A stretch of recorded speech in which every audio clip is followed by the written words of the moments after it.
F'Novembru tas-sena d-dieħla pajjiżna se jospita l-Kampjonat Dinji tal-Snooker, kampjonat li ilu ma jsir f'Malta mill-1992.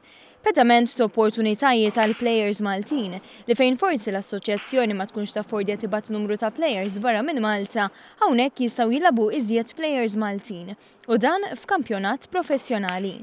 Iżda dan l-avveniment mhuwiex aħbar tajba l-plejers Maltin biss, u għaraċ ta' dawl anke fejn jidħol turizmu sportiv, kif spjega Alex Borch, plejer professjonali li ilu fix-xena tal-snooker għal dawn l-aħħar 35 sena. Dal-championship jattira l-Malta madwar 400 ruħ, 450 ruħ.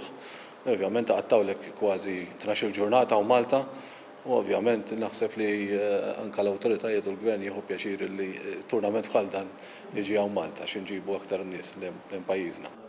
Ix-xahar li għadda Alex Borch flimkien ma' Brian Gini telaw isem pajjiżna fil-quċċata meta rebħu l-Kampjonat Ewropej tal-Snooker fil-Litwanja. Rebħa li biex minn ħolma saret realtà involvit ħafna impenn. Trid titrenja ħafna bewwiet u ieħor 4-5 sigħat kuljum biex tżomm il-konsistenza fil-lob.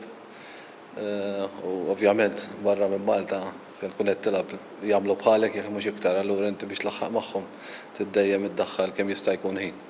Minkejja li l-snooker f'pajjiżna m'għandux il-fama li għandhom dixxilpini sportivi oħra, bħal pereżempju il-futbol, Alex Borch jemmen li l-logħba hija popolari. L-istqarr inbidlet minn passatemp fil-gażini għal sport professjonali li qed jikseb ġieħ lil pajjiżna.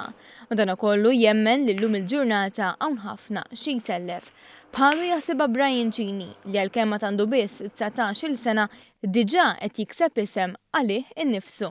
Ħafna affarijiet li sfortunatament jistgħu jitelfuhom bħal computers u affarijiet oħra, biss nisperaw li jitilgħu xi żgħażagħ li jkunu dedikati għal dan l-isport.